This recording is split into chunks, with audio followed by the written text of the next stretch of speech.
Oh boy. Why did you guys ask me to make this? So, Three Hopes has been out for a while, and I figured I would review it because why not? Right. Because why not?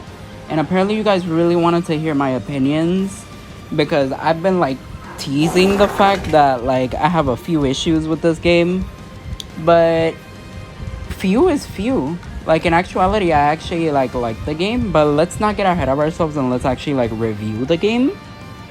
I'm gonna put up some content warnings on the screen because I feel like what I'm about to do is gonna be the equivalent of murdering someone when we get to their portion. So yeah, I'm gonna be talking about all three routes.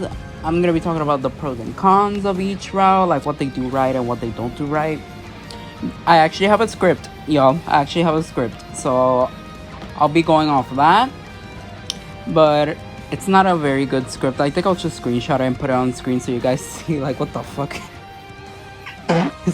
this is. What kind of video you guys should be expecting. But yeah, I'm gonna go through Scarlet Blaze first, then Azure Moon, and then lastly Golden Wildfire. Yes, we're saving Golden Wildfire for last. And then after that, I think I'll talk about some general things like New Game Plus and like some characters that like really left an impression on me and such. But yeah, like that's all I really wanted to say. And with that out of the way, chapter 1 of this mess, Scarlet Blaze. Scarlet Blaze. Well, let me just like be direct about this one. I actually think this one is a pretty decent route for what it's worth. If I had to rank the routes, I would say Scarlet Blaze is probably my favorite of the three because it doesn't pull any weird stunts like turning into a hentai halfway through or the other one. I'm not gonna specify which is which, but you get the idea. And basically, yeah, I think Scarlet Blaze has like the strongest writing, which doesn't say much because I'm about to tear it a hole in a minute for something it does pertaining to like who's supposed to be the main antagonist. But yeah, like let me just like start from what we first got, which was like the demo that had the first 4 chapters. I think Scarlet Blaze had the strongest of the first 4 chapters from the demo. Like as soon as the Edelgard like diverged from her original path and decided to like do that thing with the Church of Ceros where she teamed up with them to get rid of Thales, which failed like 4 times. Like I think I haven't actually like replayed the routes to get a proper review, a proper opinion for this video because that's just not how I roll. Like I'm gonna play it once, think it's shit, and say it's shit like it's a fact. Okay? But I will say that that thing that Edelgard did, that she collaborated with Rhea to get rid of Thales, that was pretty good. I really enjoyed that part of the demo. And then cut to the like 2-year time skip, and I think overall Edelgard's story is the most interesting one because it brings a whole new perspective from basically being Edelgard conquering Folan thanks to the help of those who still live in the dark. Now it's her doing her own conquest and potentially teaming up with Claude, depending on like the route. But we'll get to Claude in like a while. But I will say though, I generally liked how her story progressed. From going to the Alliance, kicking their asses, them teaming up with us, which I'm glad because I didn't have to kill Hilda. So we teamed up, then we fought... Memory's a little hazy. Okay, we fought the Kingdom, then we fought the Agarthans, then that whole thing with Gerald's Mercenaries sprinkled in, which I like. I'll talk about Gerald's Mercenaries near the end of the video, I think. But the Gerald's Mercenaries fights in every route are probably my favorite fights because the maps, the way you have to navigate through the maps in a very specific way, I like the challenge. Because even just one fuck up just completely changes the story. Like, I'm not gonna bring up the Blue Lions one because that's actually my favorite Gerald Mercenary map, even though some people complain about it. But the Scarlet Blaze one's pretty fun because you have to use a very specific battalion, and you have to follow very specific orders in the fight. Otherwise, Gerald spawns, and as soon as Gerald spawns, it is over. So yeah, like that part's pretty lit.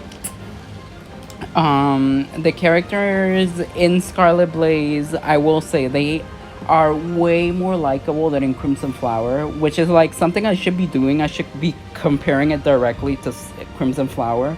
And in my opinion, like, Scarlet Blaze just does everything Crimson Flower wants to do, but better. And yeah, like, I'm so glad that everybody has agency now, as opposed to like being yes men for Edelgard like they were in Crimson Flower. Like, sure, some people doubted Edelgard's like way of doing it, like Edelgard's path to conquest in Three Houses, but everybody was literally sucking up to Byleth so hard. Like, I remember the first time I played through Crimson Flower, I recruited as many people as I could, and like 50% of them were like, okay, I don't think this is the right choice, but since you're here, Professor, I guess I'm gonna stay with Edelgard. And that's just like, oh, that grinds my gears. So like, something that Three Hopes does correct is the way you recruit characters is in mid-fight.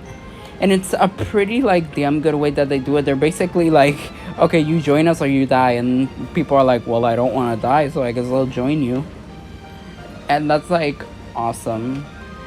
And yeah, like, the characterization in Scarlet Blaze is actually really, really good. I enjoy like reading other characters. Like, when you're in like the camp area, I enjoy reading what other characters have to say about the current state of the war and shit. So yeah, like, overall, that's all one pro for Scarlet Blaze. Like, pro number one, I guess, was just the competent story writing. I will say though, one of the gripes, and it's the only gripe I have with Scarlet Blaze, and it's where, let me just say, con number one, where the fuck? So, con number one is basically Rhea. Like, she shows up she shows up 3 times in Scarlet Blaze, if I'm counting correctly. She shows up when she's giving troops to Edelgard. Then she shows up to fight you in the monastery. And then she shows up as a final boss. So, what the hell? Like, you could say, yeah, it has less chapters than Three Houses, obviously, so it doesn't have enough time to establish Rhea as an antagonist. And you could also make the point that you're not supposed to play this game without playing Three Houses first. So you have to play Three Houses to know what Rhea is like. But imagine someone just trying out the FE Warriors because they like warrior games. And they're just like, oh, fuck it, it has the FE story, let's try it. And then they play Scarlet Blaze, see Rhea 2 times before the final fight, and they're just like, why are we fighting this lady? Like, she hasn't done anything. So yeah, that's like my only problem. They severely underutilize Rhea in every route. Even in Azure Moon, where she joins you as an ally, she's severely underutilized. And it sucks, because Rhea, in my opinion, is like the second most interesting character in Three Houses, behind like Edelgard, obviously. But yeah, like, that's like the one con I have for Scarlet Blaze. So I will say, I'm gonna be like rating 3 separate categories. I'm gonna be rating the overall story, how the plot progresses, and then the final cutscene, which, like, we'll talk about the final cutscene of Scarlet Blaze. That shit is ghetto. But let's see. So, for the story, if I had to rate it a 1 out of 5, I would rate it a 4. Plot progression, I would rate it a 4 as well. And the ending cutscene. Okay, let's talk about that ending cutscene. Well, that whole final map was just really weird. I don't have a gripe with the way Scarlet Blaze ended, but I can see why other people do, because the Agarthans and the Nabateans, like, clashing together in the church Like, that was so weird. That final fight was also pretty clunky because you were just tossing around Talus and Rhea all over the place, and neither of them would die. Like, you just had to keep punching them until the cutscene happened. And then in the cutscene, Edelgard goes to kill Talus, but then Rhea steps in. She's like, oh shit, I guess this guy's more dangerous. So she hops over Edelgard, ignores Shez. I haven't talked about Shez, but I'll talk about Shez later. She ignores Shez and Edelgard, and then just like clashes with Talus in what I can only assume is a nod to that one ending in Triangle Strategy that I got, where the main protagonist Serenoa and the church dude just clash and everything explodes. So yeah, they just like evaporate each other out of existence, and Edelgard and Shez give each other a high five. So ending cutscene, 2 out of 5. Not a fan. And with that, I think I covered everything I wanted to say about Scarlet Blaze. It's a pretty solid route, and I recommend like everyone's first route be Scarlet Blaze, because if you play Golden Wildfire first, like, yeah, that's all I have to really say. So I guess now we can go into like chapter numero 2, Azure Moon. Okay, Azure Moon. The way I can describe my feelings towards this route are very complicated, because in my opinion this route had, past tense, had the potential to be the best route, because it's the only route that achieves basically a golden ending where like none of the prominent characters die in the end. However, there's just like a certain plot device that they use that I'm genuinely disturbed and disgusted by, which like we'll get to in a moment. But let's just like talk about Azure Moon. Or wait, is it Azure Moon or is it Azure Gleam? Oh, it's Azure Gleam. Oh, I'm sorry. I've been saying Azure Moon this whole time. Well, point still stands. The thing with Azure Gleam is, like, it starts off really strong. Then it obviously diverges because, like, the 5-year time skip doesn't happen and Dimitri is just not crazy. Like, that's one of the things that I find I'm so glad. Like, I'm not glad per se that Dimitri's crazy arc was entirely removed. I'm just glad it wasn't like in 3 Houses, that it was like the main focus for like 1/3 of the second act.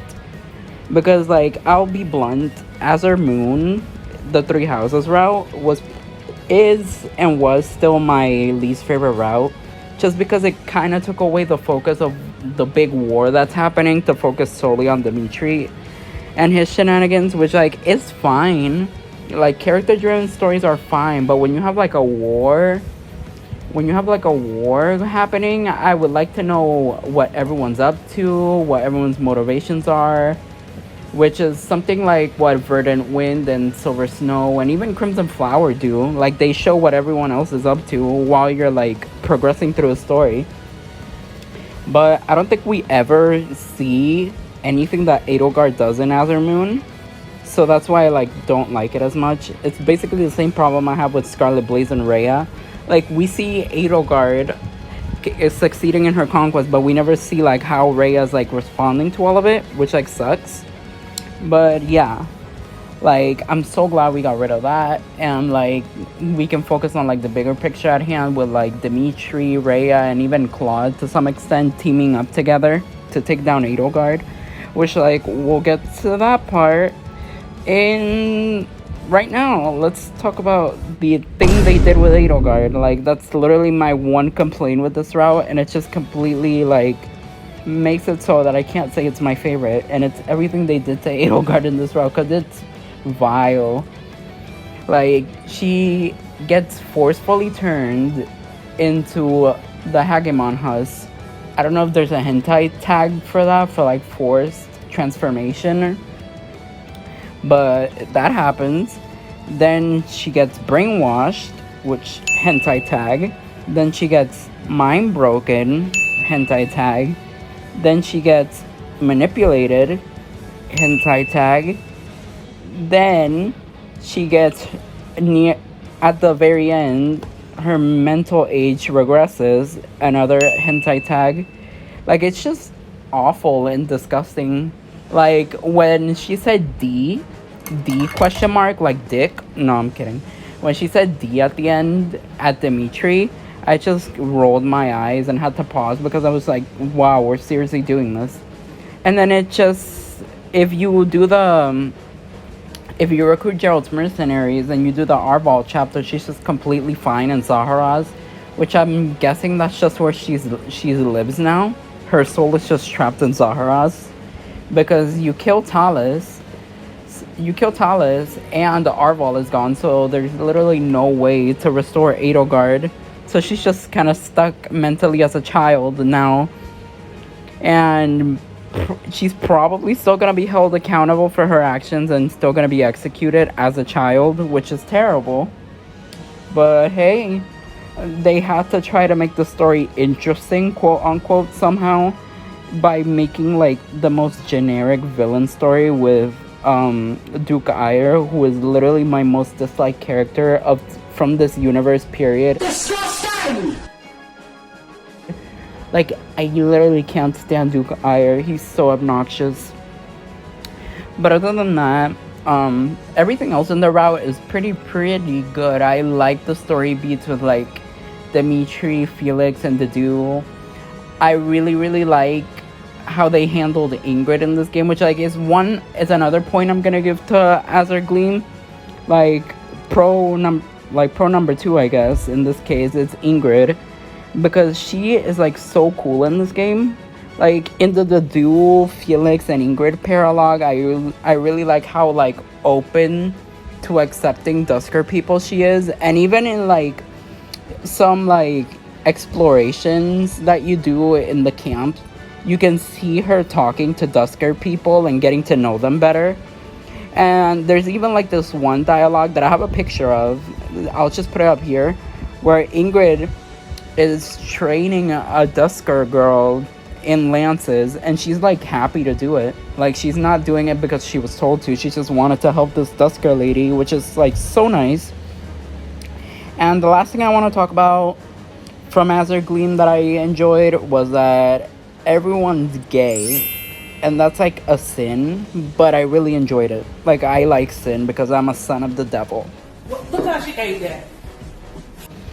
But that's like the one thing, literally every support in Azure Gleam like has like romantic undertones, even the same-sex pairings. Like, we've all seen the Yuri and Sylvain support and how he's like willing to like have a date with Yuri, which like crack ship, I stan. I was never a Felix and I was never a Sylvain and Yuri shipper, but I guess I can try new things. Nor was I a Felix and Sylvain shipper, but their supports are genuinely really cute in this game. And there's also the duo and Dimitri, but when are they not gay? Like, they're literally the gayest people in Foden. Like, Dorothea, pack your bags. And yeah, I think that's really all I had to say on Azure Gleam. Like, it's a genuinely good route that just has its really terrible moments. So overall, if I had to rate the general story, I would rate it a 4 out of 5. The plot progression, I would rate it a 1 out of 5 because Jesus Christ.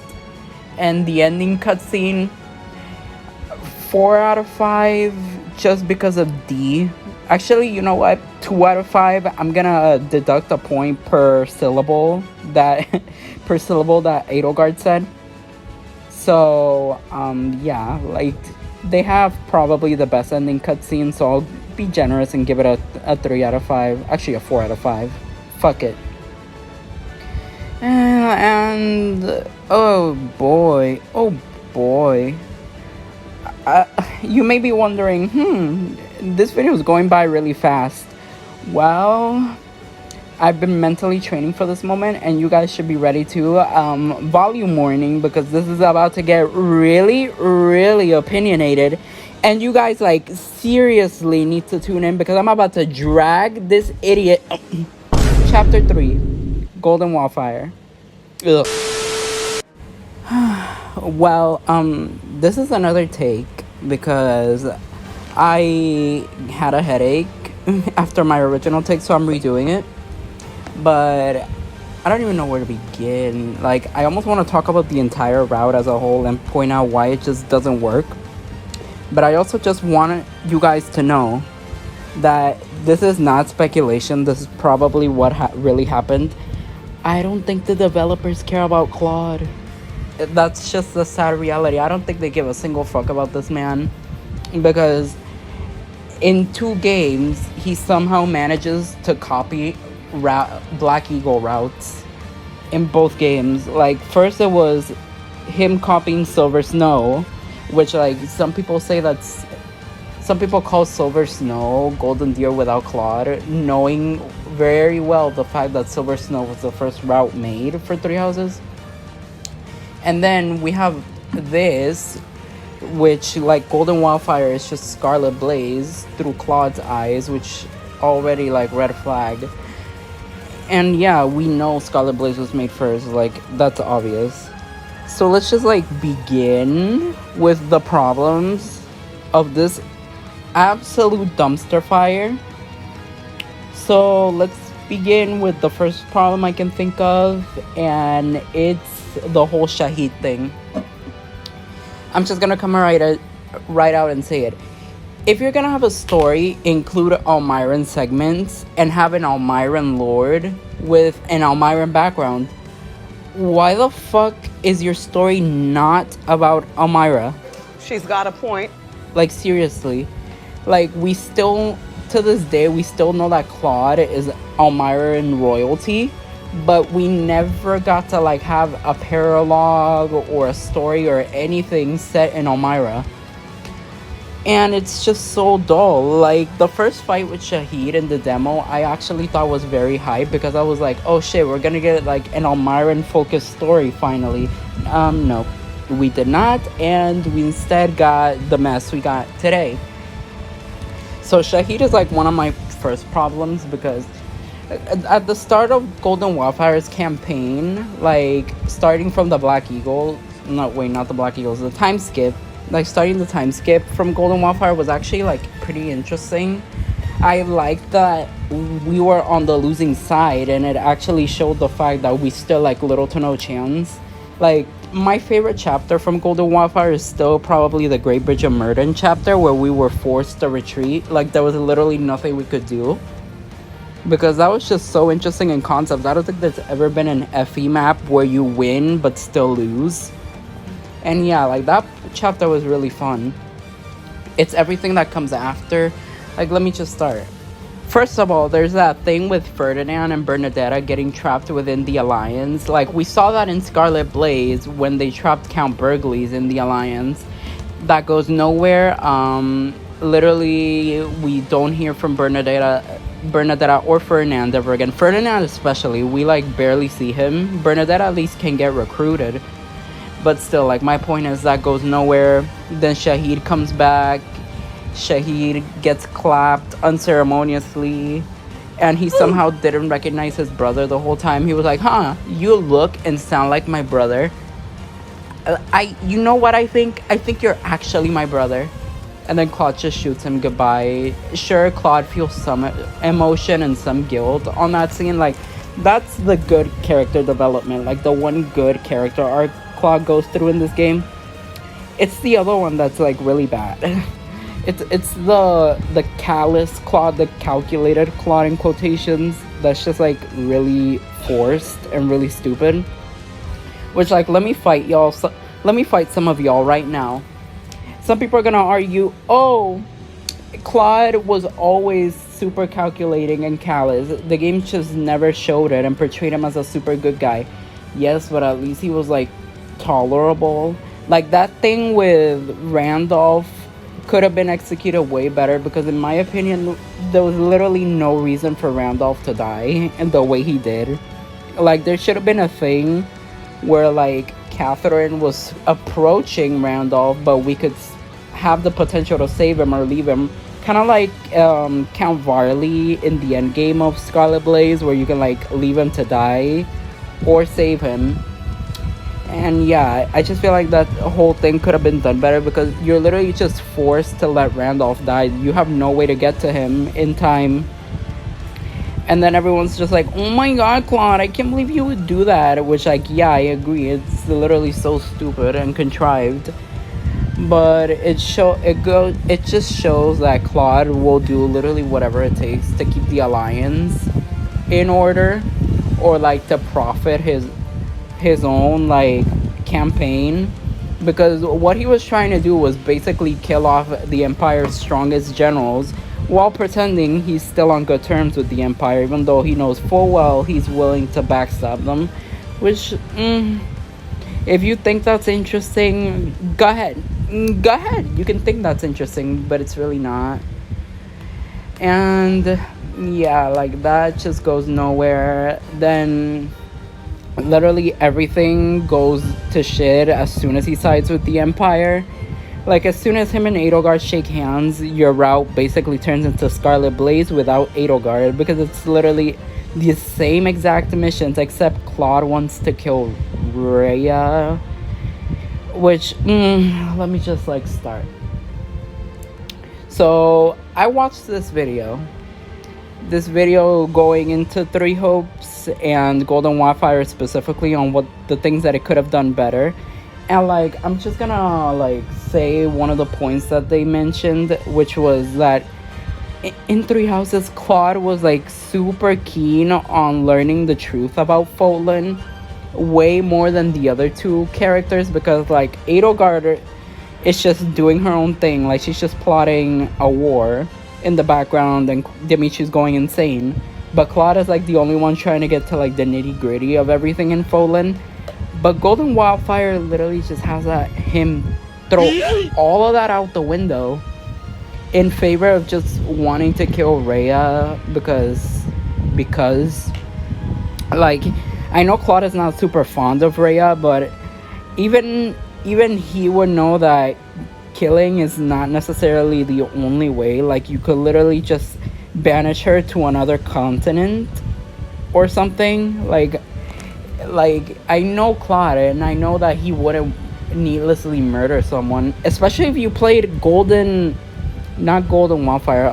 Wind. If you played Verdant Wind, you would know that, because him and Edelgard literally face each other in her map, and he's like, well, we have like similar ideas, but I don't want to go the bloody way like you do.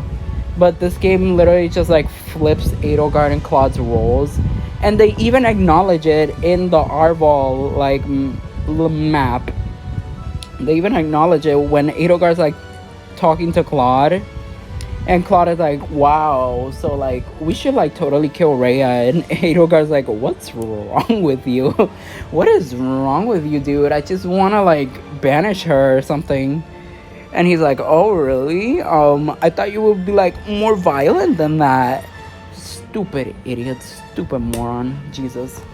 And then the final boss happens. You kill Rhea in a very lame fashion. Like, honestly, it pains me to say that I prefer Scarlet Blaze's ending over Golden Wildfire's, because at least like Rhea is slightly portrayed to care about humans even to the end, because she completely ignores Edelgard and Shez to focus on Talus. But here she just kind of unceremoniously dies, and all her and Claude have to say to each other is, oh, I'm so disappointed in you, Claude, for siding with the Empire. And I'm like, same, bestie, same. And Claude is just like, I just kind of like want to see what a world without you looks like. So heartless, so cold, so uncaring. Like, ugh. Golden Wildfire honestly ruined Claude for me, and I know it ruined Claude for a lot of people too. Like, I'm almost contemplating removing the Von Riegan from my name. I'm only gonna keep it because it kind of sounds good, but I'm just gonna completely disassociate from Claude and all this mess. Like, there's some bright spots in Golden Wildfire, I guess, and I would literally just say that it holds Hilda and Balthus. Bow Bow down to the queen, bitches. Bow. Just like that. Just go just like that. Like, they're the only bright spots in this absolute dumpster fire. Everything else, I wish I could forget. I wish I could play Verdant Wind without having known of Golden Wildfire, and that's like the sad truth.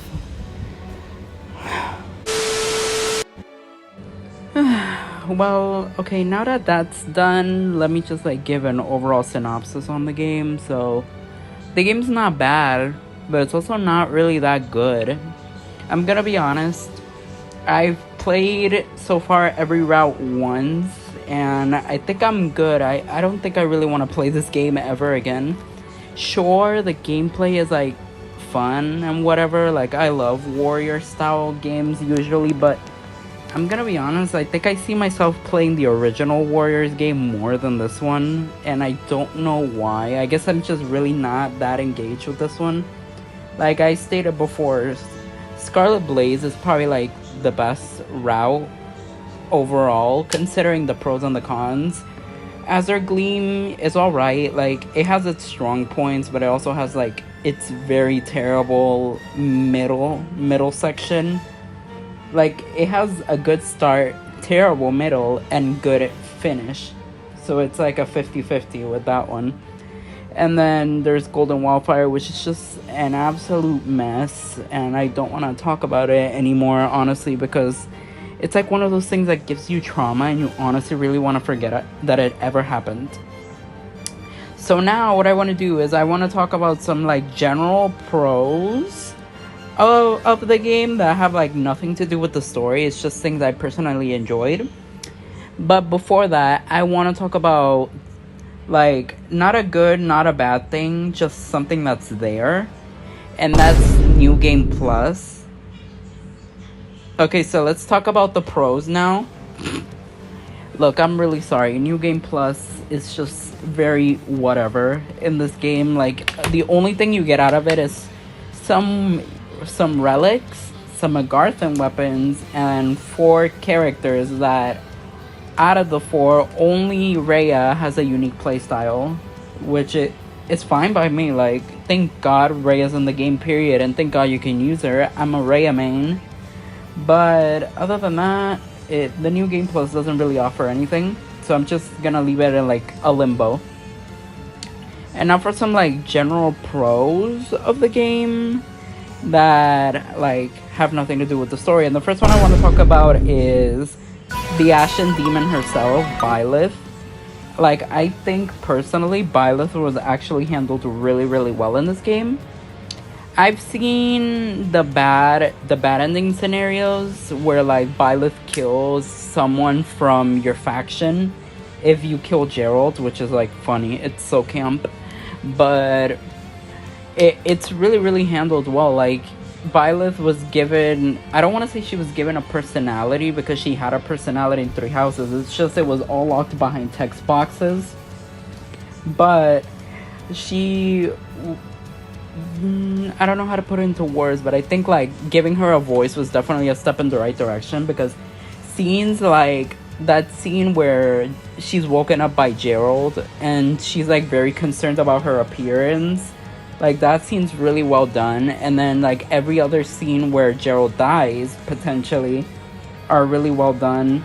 The scene where Shez is trying to kill Byleth and Byleth runs away, aka she doesn't run away because she stays right next to Shez for some reason and tries to snap Shez out of it despite being about to die. Like, she's about to die. Like, as soon as her health goes critical, you hear a line where she's like, bow. what are you bow doing? Down to the like, queen, stop. bitches. Stop it.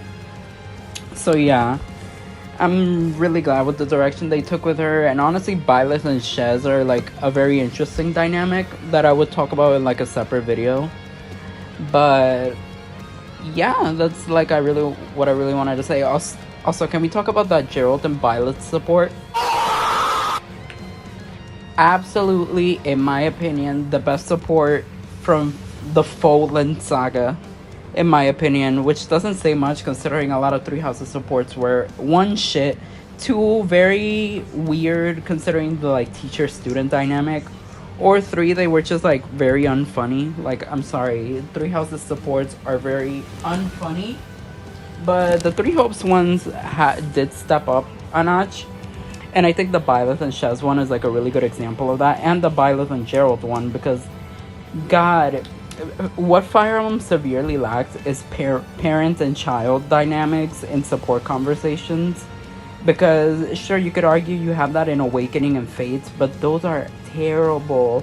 Because one, nobody acts like a parent in Awakening or Fates. They all act like they're friends or old colleagues, which is so weird. Unless you're like Laszlo and Soleil, which is just very, very camp. Let's put it like that. But yeah, we rarely see like parent and child supports in Fire Emblem. So like the Gerald and Byleth support is just really, really heartwarming. It makes me wish, you know, we could have gotten like a playable Citri or something in Three Hopes. Maybe through like some bullshit time traveling. But other than that, yeah, that's all I really have to say about the Ashen Demon. The second pro I want to give is probably the character that was the most well handled in this game and is honestly probably the best character in Three Hopes. And that is motherfucking, which is a surprise considering she's not even one of my favorites. It's motherfucking Coco Von Nouvelle. So I'm just gonna outright say, like, she has the best supports in the game. She has one of the best redesigns in the game. Her playstyle is absolutely amazing. She has the most amount of paralogs, I think. I think she has like 3 paralogs. She has the Ferdinand, Lawrence, and Coco paralog. She has the Coco, Mercedes, and Annette paralog, and then she has the Ashen Wolves paralog. Like, this game loves Coco, and understandably so, because she's so good in this game. Like, I absolutely love Coco. Coco in Three Houses was kind of whatever. Like, her pre-time skip supports were good, but all her post-time skip supports were cringe, in all honesty. And her original time skip design, like the 5-year time skip design, I never really liked. And hatefully violent. I thought the dress was hideous, first of all, and the hair on her head looked too flat. And yeah, like, this new redesign basically fixed all those problems. Like, she looks incredible, and all her supports are really, really good. Like, y'all need to read those. They're just so good, especially the Petra one. The concept of Petra one is so funny. See, this is what I'm talking about. Three Hopes, I definitely improved in the support department because I actually laughed at something, which is such a shocker considering these games are not funny at all. And hatefully violent. I'm just, like, being very hatefully violent right now. It's kind of like taking over my body. But I'll just move on. Third point I want to bring up that is like a general pro of the game is the OST. Like, you gotta give credit to this motherfucking OST. The songs are very good. Even though I was playing the entire game on very low volume, so I barely heard the music. But the remixes they're really spectacular. I particularly enjoy the Fallen Winds remix. And the fucking, I can't remember if it's Chasing Daybreak. No, it's not Chasing Daybreak. It's Breaking Through Heaven and Earth. That remix, oh my god. Like, I especially love when, like, the opera, like, chorus starts and everyone's just kind of, like, yelling in the background of that remix. It's so good. So, like, that's one of the things I can genuinely say I enjoyed while playing through the main stories was the OST amidst all the garbage. Sorry. Hatefully violent again. Okay, fourth point I wanted to bring was that everyone in this game is a Skittle squad. They're a fruit basket, and I'm scared. I'm calling Millie Bobby Brown because this is not normal behavior. But just to, like, name a few examples, you have Yuri Ash, Sylvain Ash, Sylvain Yuri. You have Hilda Marianne, but those two were, like, gay to begin with. You have Shez Linhart, which is very fascinating. You have Shez Yuri, just all the fruits. You have Byleth Shez if you pick the same genders, which is, like, weird. That's not normal. Why would you do that? Then you have, like, other crack ships that I generally can't remember off the top of my head because I deleted a lot of things off my mind. Oh yeah, Edelgard still has a thing for Byleth even in this universe. Like, I don't know if you guys have seen it, that she, I think, has like a hidden support line that happens only if you recruit Byleth, and she's like, hey Hubert, what do you think of this Ashen demon girl? She's like kind of cute, you know? And Hubert's just like, Lady Edelgard, why would you think such things? And she's like, I don't know, she's kind of like hot, I'm sorry. But yeah, like, everyone in this game is just like gay as hell, and it's so beautiful. It's so camp. And so yeah, that like also ties in back to the supports. I really should have just named the support conversations as a general pro for this game, because they are really well done. And the last general pro I want to bring is, unsurprisingly, Shez. Now, I'm gonna be honest, as time has gone on, I genuinely have started to care about Shez less and less, because I've just started caring about Three Hopes less and less. But I will say that Shez was generally a very good protagonist that could rival like the likes of Robin for like very well done avatars. Like, I think Shez is a very charismatic individual and a very funny individual. So yeah, like, Shez shines a lot more than Byleth. Even I can admit that, but I still prefer Byleth because she's kind of cute. And Shez is fine. I genuinely like male Shez's design a lot. Female Shez's design is okay. Like, I think her hairstyle is a bit weird, and I hate how a lot of camera angles decide to focus on her fucking cleavage. But other than that, like, the designs are fine. Male Shez is super cute and dorky. So yeah, Shez is great. Amazing addition to Three Hopes. Probably like one of the best additions, if I'm honest. Now, I would go into some general cons, but that list only has Golden Wildfire on it, so you get the point. So I guess now I just like wrap things up, because this video is getting very long, I'm sure. So what do I think about Three Hopes? I already said that. What do I think about the characters? I already said that. Shit, I got nothing to wrap up with. So yeah, I guess the review's over. Thank you so much for watching, and I really hope I get to drag other things in the future, because this was honestly very fun. It was a very long project, but it was just worth it to get out this hate I have for Golden Wildfire, and I hope the hate spreads. Like, all I want you guys to take away from this video is that Golden Fire is a piece of shit, and you should send death threats to whoever. No, I'm kidding. Like, nobody deserves anything terrible for this project. I'm sure they had great intentions. Just, IS does not like Almirans or Almira or Claude. Like, that's the only takeaway I have for Golden Wildfire. They just really do not like Claude as a character and do not want to give him any sort of time to shine. But other than that, yeah, that's really all I have to say. Like, thank you so much for hearing me talk. Feel free to like argue about why I'm wrong in the comments, because I'm not wrong, so I'm gonna delete your comments if you say I'm wrong. And yeah, thank you so much for watching. Bye.